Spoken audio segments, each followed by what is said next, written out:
В Ухте задержали группу несовершеннолетних вандалов. В ночь субботы на воскресенье ребята в состоянии, внимания, алкогольного опьянения решили проявить свою удаль и поломать часть малых архитектурных форм в детском парке.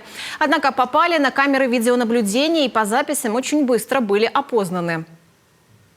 Сносили там ряд мафов, малых архитектурных форм, сломали скворечник, ну и так далее. Одно из видео мы представили в своей группе ВКонтакте в социальных сетях, чтобы привлекли к этому общественный интерес, общественный резонанс. Также обратились к родителям и к молодым людям. Они, кстати, были сегодня, в 10 часов приходили, принесли извинения, но извинения нужны не мне, извинения нужны горожанам. Соответственно, будут какие-то извинения горожанам. Поврежденные объекты на балансе Ухтинского горзеленхоза. Организация уже написала заявление в полицию, так что одними извинениями юные нарушители и их родители не отделаются.